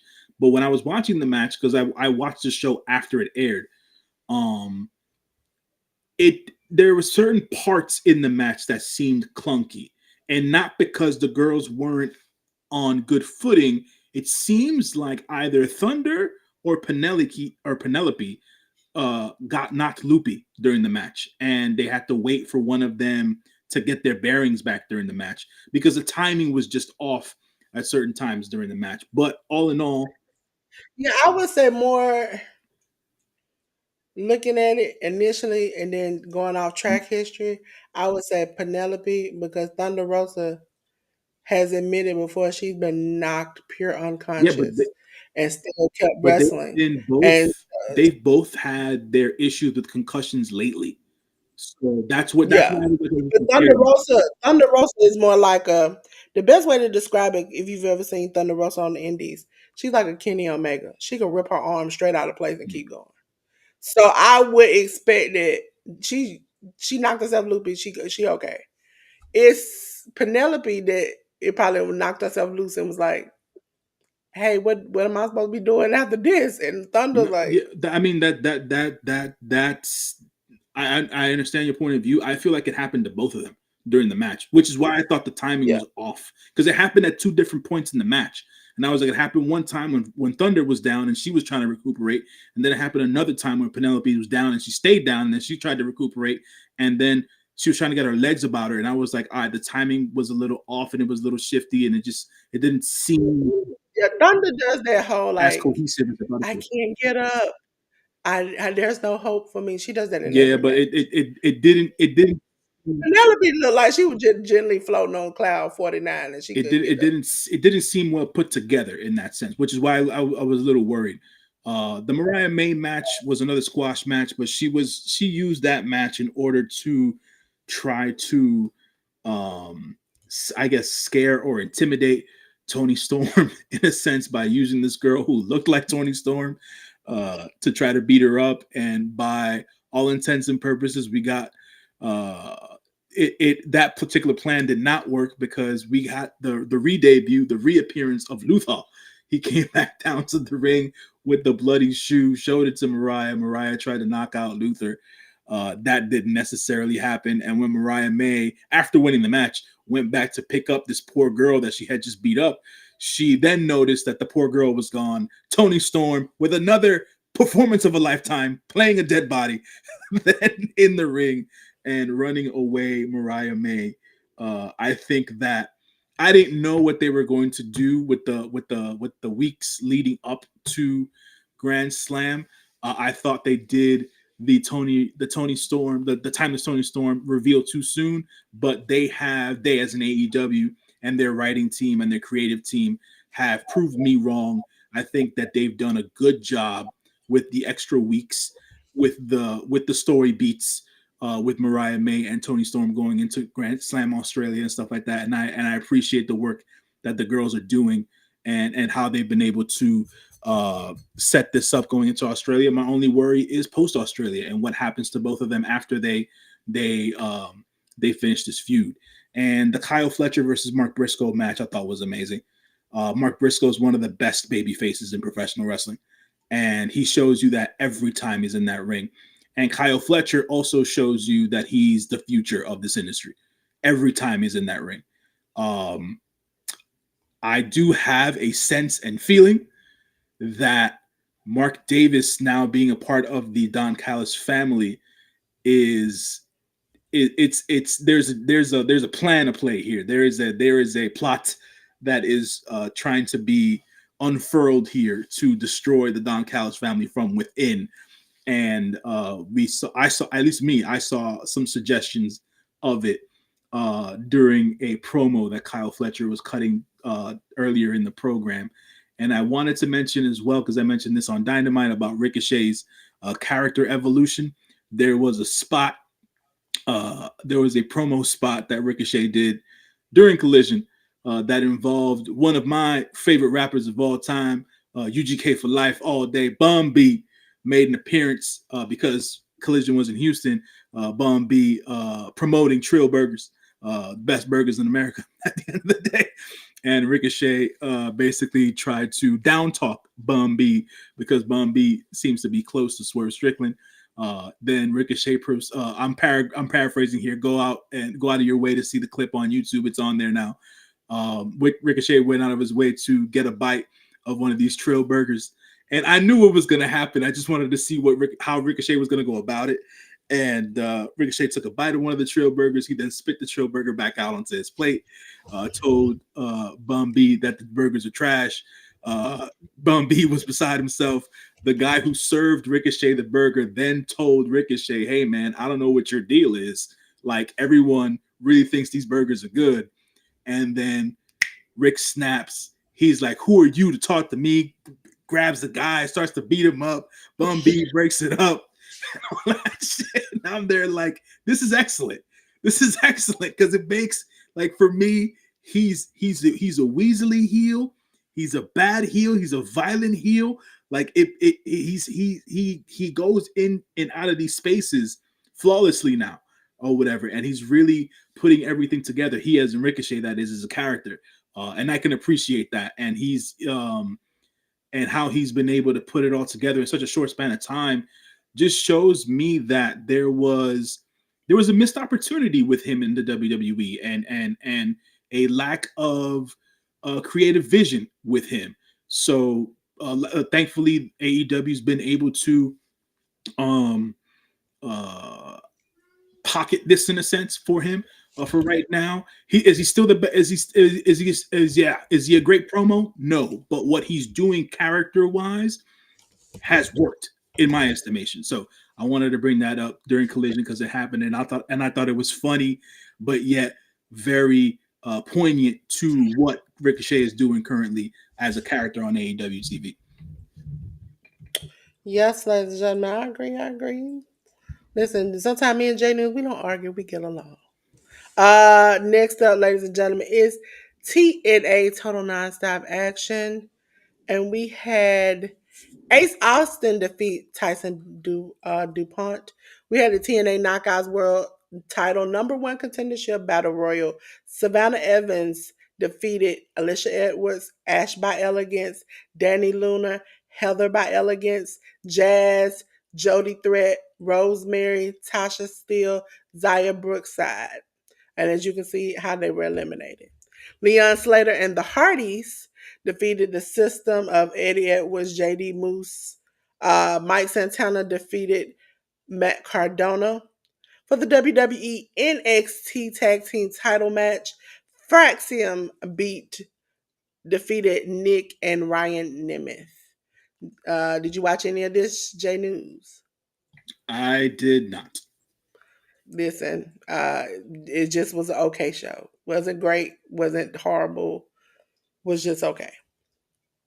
Ladies and gentlemen, we're on to Defy. Yes, hallelujah. Okay, let me tell you about Defy because I had a good old time. Hey, it was the 508-year anniversary. Okay, let's go on to the show itself, ladies and gentlemen. It was on 2/7, which was Friday, on Triller TV. The five tag team title 6-man tag ladder match. It was the Sovereign defeating Los Desperados, ladies and gentlemen. The Bollywood Boys, yes, I said that right. The Bollywood Boys are back. They defeated C4. Nick Wayne defeated Marcus Mathers. For the Defy Women's title match, Marina Shafir defeated Zamaya. I think that's how they pronounced it. Seattle Street Fight special referee Aubrey Edwards, Paul Walter Hauser defeated Joey Janela. American Guns defeated Midnight Heat for the Defy World Tag Team, not tag, tag title, not tag, world title. Sorry, the sleep is kicking in, and I got to get back up in a minute. My boy, the one, the only, Ricky Starks is the new Defy World Champion. He beat that sleepy man Kenta. J News, did you happen to hear or see any clips from this? Only thing that came up to me about this show were a few matches, right? First, the Nick Wayne versus Marcus Mathers match, from what I understood, was a lot of fun. Yes. And it seemed to be, at least from what Marcus Mathers projected online, it seemed to be like a very important match for him career wise, to go up against Nick Wayne or whatever the case is. So I don't know if that was just more having to do with the storyline going into the match or whatever the case is, but it seemed like it was a very important match to Marcus Mathers. Marina Shafir against Zamaya. Basically, Marina Shafir is the Defy Women's she's the Defy Women's champion for a reason, because Marina Shafir can kick somebody's ass legitimately, and she's also decent to good in the ring. And she had a good showing here against Zamaya. Zamaya had a good showing against Marina Shafir. I saw clips of that on there as well. And the last match that I had anything that came up on the radar was Ricky Starks versus Kenta, and I was surprised at the outcome, because Kenta had been the Defy World Champion for almost 2 years. So there's that of it. And I also wanted to mention, because I mentioned this during us discussing Dynamite and Collision, there was a segment of the show in which Ricochet came out to talk to the Seattle faithful, Seattle, Washington being AKA Swerve's home base, Defy being the company that gave Swerve the opportunities Yes. to help hone his craft. Ricochet came out there to diminish and downplay Seattle as a town, and then also tried called out Swerve, thinking that Swerve wasn't going to be there. Swerve makes his grandiose appearance after the lights go out. They go at it for a bit, or whatever the case is. Ricochet pokes Swerve in the eye, gets out of the ring, thinks he's in the clear. Here comes Prince Nana out of the entranceway, throws Ricochet back into the ring. Swerve then going back at Ricochet. Prince Nana gets back into the ring, or whatever the case is. They try to team up on Ricochet. Ricochet pushes Prince Nana into Swerve and gets away with a scratch on his body, keeping the jacket on, with taking the jacket being a very important piece of embassy history, in akin to Jimmy Rave and the history of Prince Nana in professional wrestling. And it is basically something that is being used to drive the storyline. And Ricochet keeps the jacket, and he is able to escape the wrath of Swerve Strickland to this point. So it seems like they're continuing the Swerve versus Ricochet storyline probably into the next major pay-per-view, which is going to be Revolution. And I'm looking forward to that. It'll probably be some sort of a stipulation match. We don't know as to what it's going to be yet, but I am eagerly anticipating to see how they continue to evolve this story between Swerve and Ricochet. So I just wanted to mention that, because it continued on here on the Defy Show. Yes. J News, I'm gonna need you immediately for the first tag team name on MLW's Super Fight 6. Mhm. Okay, I had to watch that. It was on YouTube yesterday. All right, Superfly 6. First match was a lucha match versus Esfinge and Templario as a tag team, defeating El Sky team of Máscara Dorada and Místico. See, look, I had the second team, the first team. And when they said it, J News, I literally was up here on YouTube like, well, wind back. What you say? What you say? You know I'm gonna let J News say that. That ain't got nothing to do with me.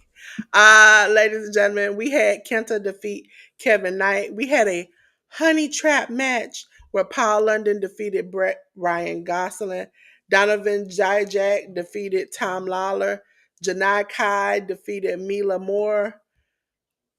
We had for the MLW World Heavyweight title a three-way match where Matt Riddle kept his championship against Alex Kane and Satoshi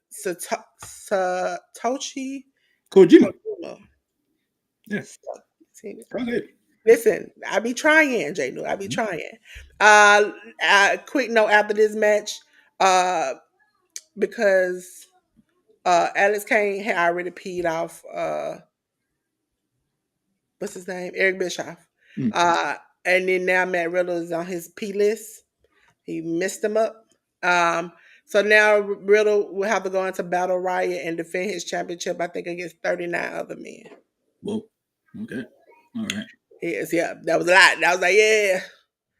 Yeah. So yeah, we about to get to New Japan right about now, okay? Ladies and gentlemen, it is time. It is time for the main event of J News, ladies and gentlemen. Y'all didn't come to see me, y'all come to see J News. And here he come with the New Japan. We are talking about the road to New Beginning, as New Beginning is slated for Osaka on February 11th. These are the Road 2 shows, as in the house shows that take place. This particular show took place on the 3rd of February, which was last Monday. It was Katsuyori Murashima defeating Masatori Yasuda. Hiroshi Tanahashi went up against Daiki Nagai. They went one-on-one there. Daiki Nagai seems to be the standout young lion for right now. Murashima has some flares here and there. Yasuda's still newer, but Daiki Nagai seems to be standing out of the young lions. Shota Umino and 6 or 9 Master Wato and Ryu Kikuchi defeated the United Empire's Francesco Akira Great Khan and Jacob Austin Young. Los Ingobernables de Japón. Hiromu Takahashi and Tetsuya Naito defeated the Great Bash Heels of Togi Makabe and Tomoaki Hanma. Bullet Club War Dog members Clark Connors and Sonata defeated Just Four Guys, Tai Chi and Taka Michinoku by DQ. Low blows fair there. Bullet Club War Dog members Julia Maloney and Gabe Kidd, along with Taiji Ishimori, defeated Los Ingobernables Japon's Bushi, Shingo Takagi, and Yota Tsuji. We continue to build the match between Yota Tsuji and Gabe Kidd. Their specific one-on-one. Julia Maloney seems to be on his way to being a singles competitor in the never openweight division as he's transitioned himself into being a heavyweight. So we're seeing that. And Taiji Ishimori is still one of the stalwarts in the junior division, doing his work there. Chaos members Hiroki Goto, Tomohiro Ishii, Yo, and Yoshihashi, along with El Desperado, defeated TMDK's Hartley Jackson, Kosei Fujita, Robbie Eagles, Ryohei Oiwa, and Zack Sabre Jr. And then for the NJPW World Television title, no count-out match, we had El Phantasmo, the champion, defeating Jeff Cobb. Jeff Cobb had some comments after this particular show, basically stating whether or not he knows if he's going to stay with New Japan Pro Wrestling. Because it doesn't seem like he has any which way or direction into the future. On the 4th of February, we had Daiki Nagai and Togi Makabe defeating Hiroshi Tanahashi and Katsuyori Murashima. This was a precursor match to Tanahashi's match versus Makabe at Osaka that's happening. That was that match there. The United Empire's Francesco Akira, the Great Okan, Jacob Austin Young, and Jeff Cobb defeated El Phantasmo Jado, Master Wato, and Shota Umino. I believe this is the one that happened on the 4th. I believe after this particular match, the Great Okan, this is where the Great Okan took a pair of scissors and cut some hair off of Shota Umino's head. They're leaning into their particular feud. I'm not gonna sit here and diminish Shota Umino. I just feel like he should be doing more than what he has been. And hopefully this particular feud with the Great Okan steers him in a different direction that will shed a better light on Shota Umino. Los Cinco Bananas Japón, Hiromu Takahashi and Tetsuya Naito defeated Oleg Boltin and Tomoaki Hanma. Bullet Club War Dog Sonata and Taiji Ishimori defeated Just Four Guys, Taichi and Taka Michinoku via DQ. We then had the Bullet Club War Dogs, Clark Connors, Daryl Maloney, and Gabe Kidd versus Los Cinco Bananas Japon's Bushi, Shingo Takagi, and Yota Tsuji. That ended in a double countout. That was a wilder match I wasn't expecting. On the fourth, Chaos members Roki Goto, Tomohiro Ishii, and Yoshihashi defeated TMDK's Harley Jackson, Robbie Eagles, Ryohei Oiwa, and Zack Sabre Jr. And then the best match of the Road 2 shows so far that I have witnessed, the IWGP Junior Heavyweight title match. El Desperado defeated the young punk Kosei Fujita in what was a fantastic match to end that show. Kosei Fujita is definitely the future of the junior division for New Japan Pro Wrestling. Then we go on to the sixth. We had the legendary Tiger Mask defeat Katsuya Murashima. Los Cinco Bananas Japón, Hiromu Takahashi, and Tetsuya Naito defeated Daiki Nagai and Tomohiro Ishii. House of Torture members Rin Narita, Sho, Yoshinobu Kanemaru, Yujiro Takahashi defeated Hiroshi Tanahashi, Oleg Boltin, Rei Taguchi, and Togi Makabe.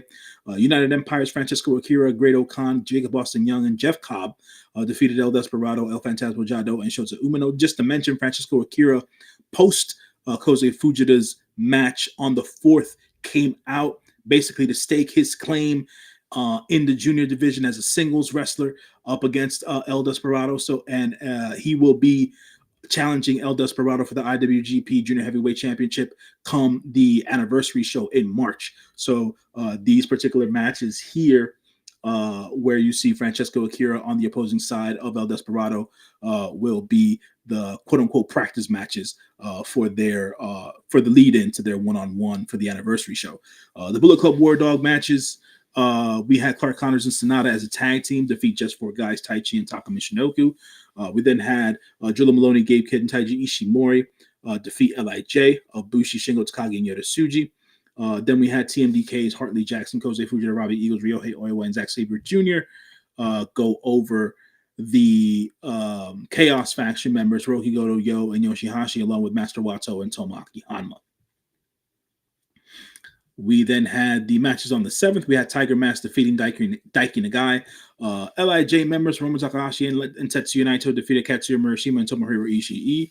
House of Torture members Ren Narita, Sho, Yoshinobu Kanemaru, and Yujiro Takahashi defeated Hiroshi Tanahashi, Oleg Boltin, Reisuke Taguchi, and Togi Makabe. Just to mention, folks, if you do watch and are fans of New Japan Pro Wrestling and you're wondering as to what is going on with House of Torture member Evil, it seems like Evil's contract has expired and Evil is no longer with the company. We don't necessarily know if this is just a storyline thing or if it is real. People are leaning on the side that this is real. So Evil is no longer with New Japan, and it seems that he is no longer the leader of the House of Torture, and he is no longer involved in any of those particular storylines. So just to make you aware of that. United Empire match here, Francesco Akira, the Great Khan, Jacob Austin Young, and Jeff Cobb defeated El Desperado, El Fantasma Jado, and Shota Umino. Bullet Club War Dog tag team of Sonata and Taiji Ishimori defeated Just Four Guys, Taichi and Taka Michinoku. Taichi and Sonata will be going one-on-one at Osaka. It seems not that it seems there is a huge grudge between the two of them. Low blows all around between Sonata and Taichi just because they really hate each other at this point. Bullet Club War Dog members Clark Connors, Drilla Maloney, and Gabe Kidd defeated LIJ members Bushi, Shingo Takagi, and Yota Tsuji yet again to make a point about the fearless leader of the Bullet Club War Dogs, a.k.a. David Finlay. He hasn't been around as of late either. His New Japan contract expired as well. There has been rumblings and rumors and innuendo that he will be joining the WWE sometime soon. Who knows? I have never been a fan of David Finlay, the character, the leader of the War Dogs. I know he's a tremendous in-ring competitor and talent.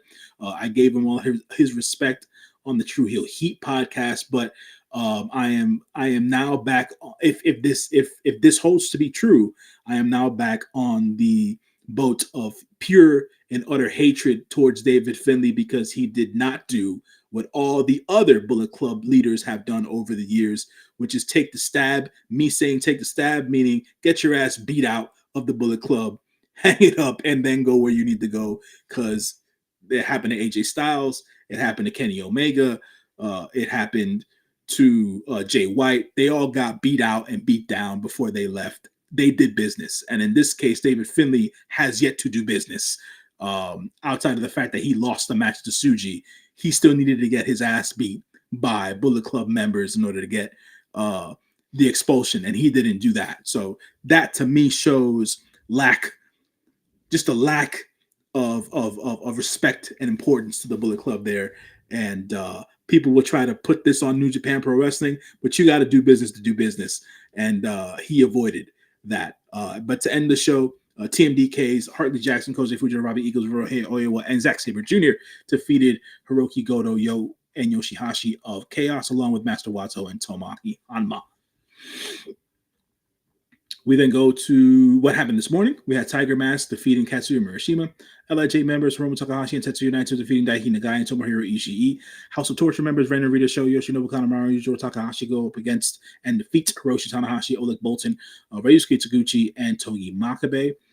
United Empire members Francesco Akira, Great Khan, Jacob Austin Young, and Jeff Cobb defeat El Desperado, El Fantasmo, Jado, and Shota Umino.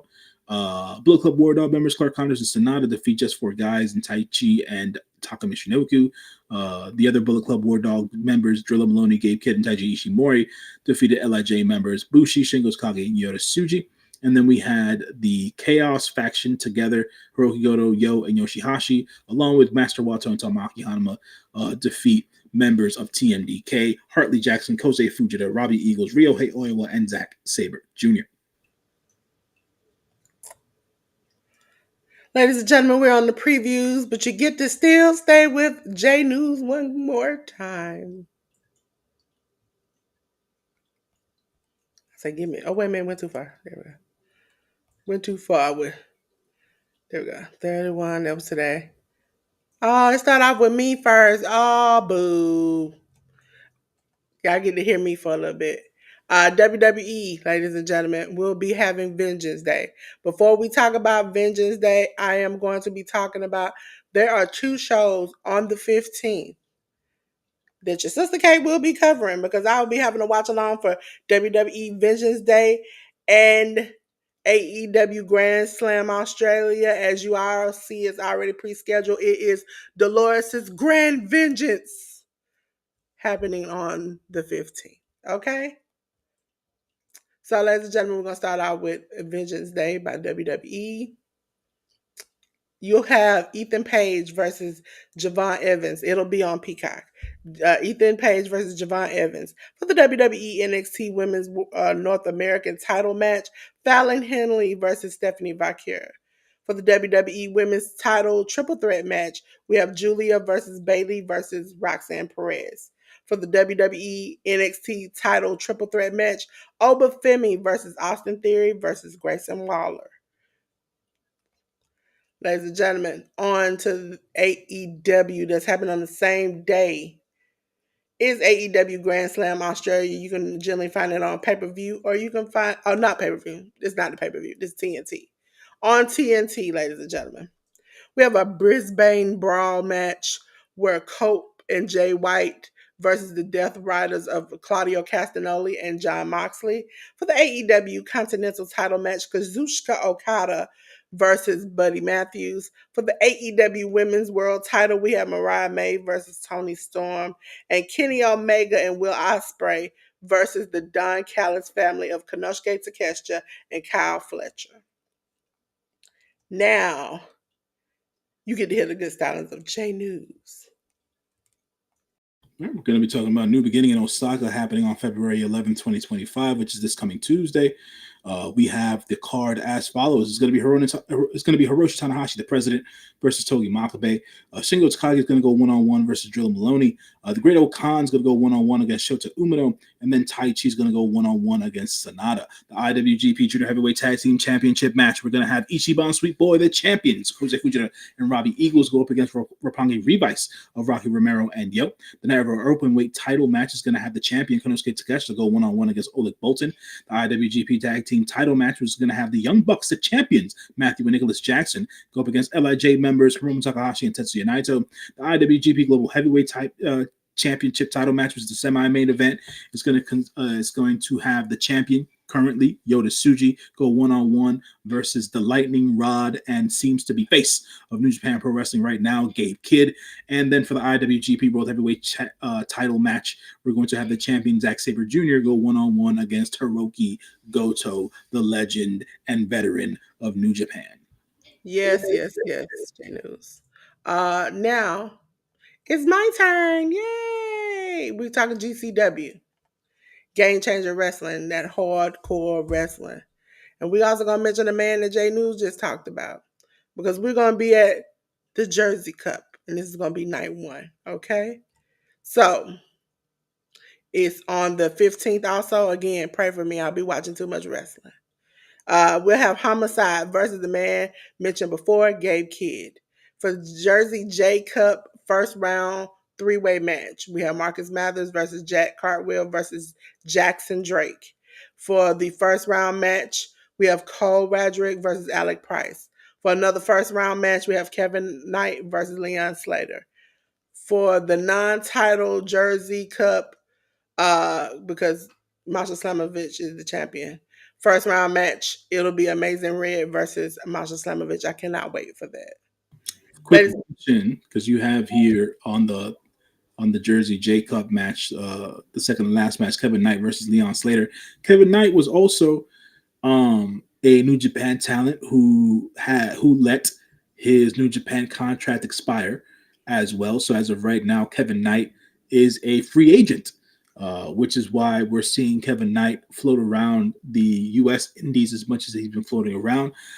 I believe Kevin Knight to be a great young talent in the wrestling scene. I hope that he gets a bigger platform to perform on and show us his talents. So keep an eye on Kevin Knight into the future. yes, ladies and gentlemen, that's the end of the review and the preview. Now it's time for the spotlight. Let me get out the way because you know what's happening. It's time for J News to give you his spotlight of the week. Take it, J News. All right, folks. So yeah, this week I decided to go with the spotlight of the week with the wrestler that had to me the match of the week. And for me, it was Kosei Fujita of TMDK, the Mighty Don't Kneel, the Japanese young punk. Kosei Fujita continues to impress every time he's in a New Japan ring. This week was his title shot against El Desperado for the IWGP Junior Heavyweight Championship, and they put on one of the better matches of 2025. So if you guys haven't watched it as of yet, go on to NewJapanWorld.com and take your time to watch that match between Kosei Fujita and El Desperado. Kosei Fujita, only 23 years old, so there's only a bright future ahead for Kosei Fujita. Lots of things to like about Kosei Fujita. Not only his in-ring wrestling style, but his machinations outside of the ring. It seems to be that Kosei Fujita is one creative young man, and he goes about things in a very in his own way, should I say? So. Shouts to Kosei Fujita there. I wanted to give him the spotlight this week just because he had that great match, and he continues to impress as his career continues to flourish in New Japan Pro Wrestling. Ladies and gentlemen, it's time. It's time for J News. I'm gonna give you all two Chat GPT quotes for J News because I got two of them and I thought they were both hilarious. So we're gonna start off with the first one, and the first one was J News the truth, y'all. Y'all better stop playing and go and check him out. I'm sorry, I had to laugh at it. This is J News the truth, y'all. Y'all better stop quit playing and go check out J News. That's the first one. Okay, I'm gonna let J News go through his whole thing. The second one had me laughing even further. Okay, so you thought that was funny. Wait till we get to the second. J News. Okay, but so as usual, folks, thank you for tuning in and watching and chiming in here on the chat. We are here on the Hit the Ropes podcast every Sunday. Things might change, might be changing schedule wise. I have to have a couple of conversations with Dolores going forward as work begins to rev up for me. outside of doing the podcast here on Hit the Ropes. We'll still be on Sundays, but the time might just change, folks. So just be aware of that. And we'll come out with some official news sometime down within the next week or two. And we now have our own link tree for the Hit the Ropes podcast, folks. So pay attention to that. We have a QR code here next to me. We have our socials now, which Dolores was great enough to set up. And we also have our email address that we have set up for the Hit the Ropes podcast. So for anyone interested in collaborating and things of that nature, and you can always reach out to us via email or just send us, messages via the socials, and we'll get back to you as soon as humanly possible. As Dolores always allows me to do, spotlight myself for a bit. So I am the good brother J News, aka John L, your friendly neighborhood moviegoer.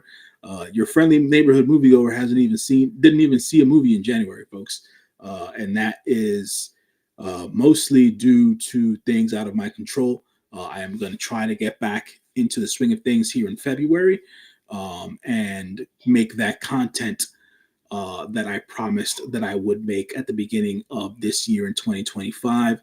So look out for my podcast. It's in my link tree, my podcast feed. It allows you to listen to my podcast on wherever you listen, whatever distributor you listen to podcasts on, be it a Spotify, be it a Spotify, be it Apple Podcasts, be it YouTube Podcast, Amazon Music, you name it, I'm on it, man. So just search up John L, your friendly neighborhood moviegoer, and I'll be on there. I also write reviews on letterbox.com. So just look up John L YFNMG, and you'll be able to find me there via the members tab on Letterbox.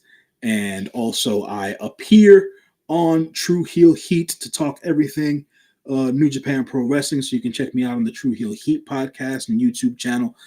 We just did a New Beginning preview that's up on the True Heel Heat podcast channel on the YouTube that we did that live stream on Friday. We'll be live again on Wednesday to do the review of New Beginning, and then we will go on from there to do the previews and reviews for the anniversary show, Fantastica Mania, and everything else that'll be coming down the pike for New Japan. So as always, folks, much appreciate y'all tuning in and commenting as you do. And thank you as always. Now on to Dolores.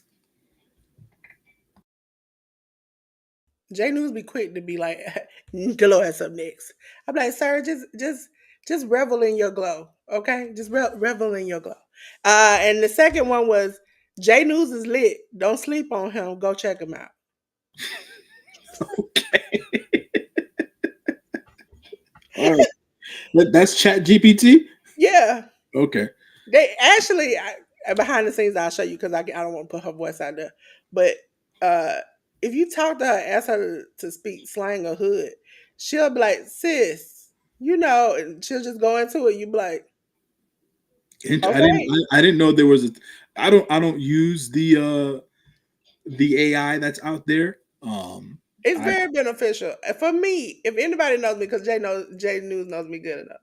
I have a million ideas that I could just throw out there, and I can't figure out how to quite organize all 99,000 of them. And so now that helps me, like, wait, you need to do this first, that first, this first. Puts it in order, helps me out. Also, if you ever just want your mind needs a break, let you tell it what you wanted to know. It'll tell you. It's even gotten to the point where now you can set a grocery budget and tell them what you can and cannot eat, and they'll make a grocery list for a specific store. So, recipes and all. So, listen, ain't nothing there. And that's on the free version. I ain't even tapped in the $20 version. I'm assuming if I get over there, it's going to be ugly. Uh, Ladies and gentlemen, it's my time to go. I sound so sad when I say that. But here I am. Here I am. Here I am. How do you do? Hi. I am Dolores. I'm just a pink girl in my pink world here on YouTube, ladies and gentlemen. I don't know if you all have been here before. 14 days, I will be doing Dolores Loves You, the gift guide to Valentine's Day through Canva. We're on day 9. I will be uploading day 10 before tomorrow, which it comes out 11 a.m. Eastern Standard Time every day for 14 days. Also, ladies and gentlemen, notable Black History figures will be coming out every single day in February at 10:45 a.m. on the post, which used to be the community tab. Don't forget that on my channel. Today, you saw me here at 1 p.m. Eastern with J News. 6:30 p.m. Eastern, you will see me live again. But this time, there's a kicker. I will be live for the Super Bowl, just like we were last year. If you all don't know, I'm a big sports fan and I love football. So I will be live for that. I will try to mute myself hard enough and not dance long enough because I love me some rap music and I love me some Kendrick. Okay? So just make sure you hold on for me for that. We will be playing bingo, maybe some other games, but this is the kicker. I did a giveaway last year. Not last year, last month. This month, I am going to be giving away my professional services as far as helping you with your channel, helping run your channel, make an intro and outro, a thumbnail, showing you something, having a one-on-one meeting. Those will be listed for you all to win on the channel. Okay, so if you win something on bingo tonight, you might have a chance to win a one-on-one meeting with me where I can help you.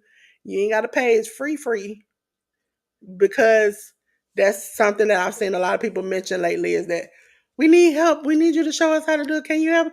We need it. And so I want to be able to do it. So if you come in tonight, have a good time, play some games, win a chance to get a prize on the wheel to help you benefit either your channel, your business. Listen, or you can forward it to somebody you know in the community who really needs the help. Okay.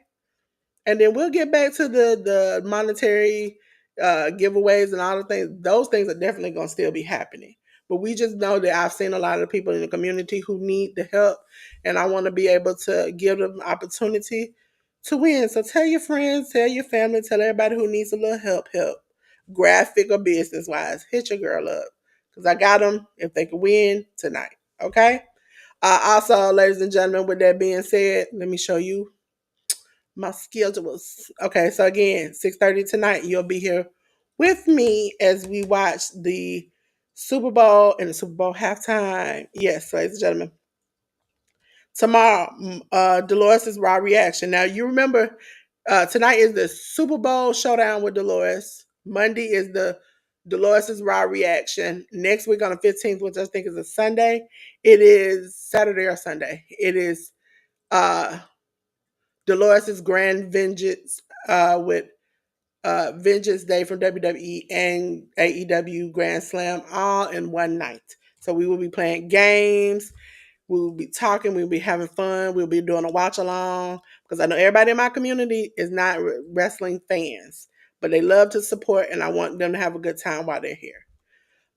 If you need, like I said before, I am Dolores of Dolores Designs. Make sure you hit your girl up. I'm also now starting to help people design merch. So if you are a person who is trying to get into merch, Canva is now connecting to Spotify, not Spotify, Shopify, and some other places where you can easily transition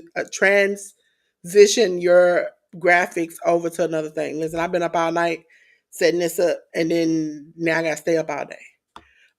This is my QR code to my link tree. This is how you can reach me. If you want to scan it right now, you can. Uh, but if you want a quicker way and you like, I'm not all that scanning type of person, you can reach me at this phone number and at this email. This is the best way to reach me at. This is the back of my business card, ladies and gentlemen. So if that's how you want to reach me, you can. Remember, 6:30. So it should be with 3.5 more hours. We'll be back here for Super Bowl showdown with Dolores as we watch the Kansas City Chiefs versus the Eagles. J News, who do you got? Who do you got, J News? Oh, I don't have a dog in this fight. I I don't have a dog, but it's fun to I, figure it out.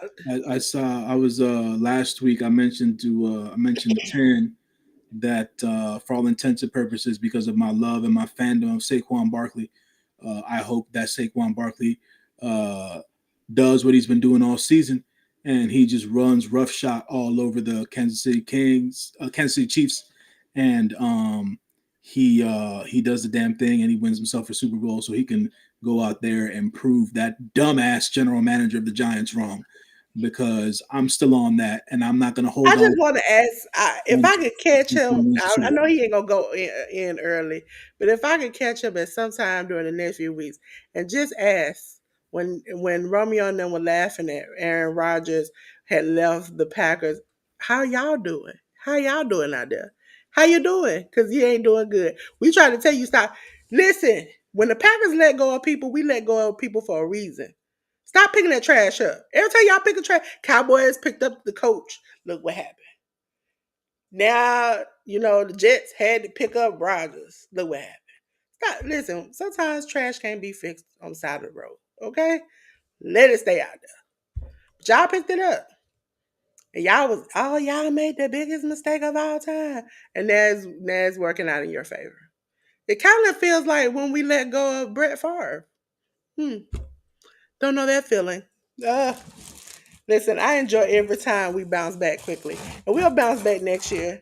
Because as I said, on my intro of my channel, you see me scream, "Go Pack Go" for the rest of my life. Okay? Go Pack Go. Uh, but tonight I'm gonna root for the Eagles because I love 10. And they beat us. So if you beat us, you gotta be good. Okay? So, ladies and gentlemen, with all of that being said, go check out J News. We talked about going checking out me. Now go check out us at the Hit the Roast Podcast. You can also find our links in there. Hit the Roast Podcast. Mainly, we want access everywhere. But if we could, we would like you all to check us out on Spotify and iHeartRadio and Amazon Music. That will be the greatest thing ever because that's a start to kind of getting us into the algorithm to get us moving. Because everybody's getting paid, J News. I just found out yesterday. I'm eligible to get monetized on Facebook, Instagram, and Threads. I never checked that. I never, I never checked that. It was a shocker to me. I was like, I ain't did nothing wrong. Um, to the people over at the Clock app, thank you. Rambo Green Hands. Let me go back over there. I saw him over there. Um, trying to see if there were anybody else over there. So Rambo Green Hands. For everybody who's came and dropped in, thank you so much. Facebook, um, me and J News's channels. Thank you. We really appreciate you all so much. But now it's time for me to get my spiel. Let me yeah, it's like a singer. You have to clear your throat to get ready for this, J News. Ladies and gentlemen, I appreciate you coming out tonight. But J News, God dog, J News is getting hot in this piece. I don't know why at the end of every show. It's because we spend that hot fire. I think that's what it is. That I just be burning. Okay? All on the inside, just all on the inside, J News. And it ain't no menopause or nothing. It's just every show, it gets so hot in here that we don't spit that hot fire in professional wrestling news from indies to majors to around the world. It's like we leaving a blaze. And then I just get hot, J News. But you know what I know what to do? It's time to cut the lights out, J News. Oh, J News, it got a little cool breeze just wafting up in here. You see what I'm saying? But you know what, baby girl, baby boy? I cut the lights out so you can keep your clothes on. Don't nobody want to see all that. Okay? So until then, ladies and gentlemen, we're going to send you another adieu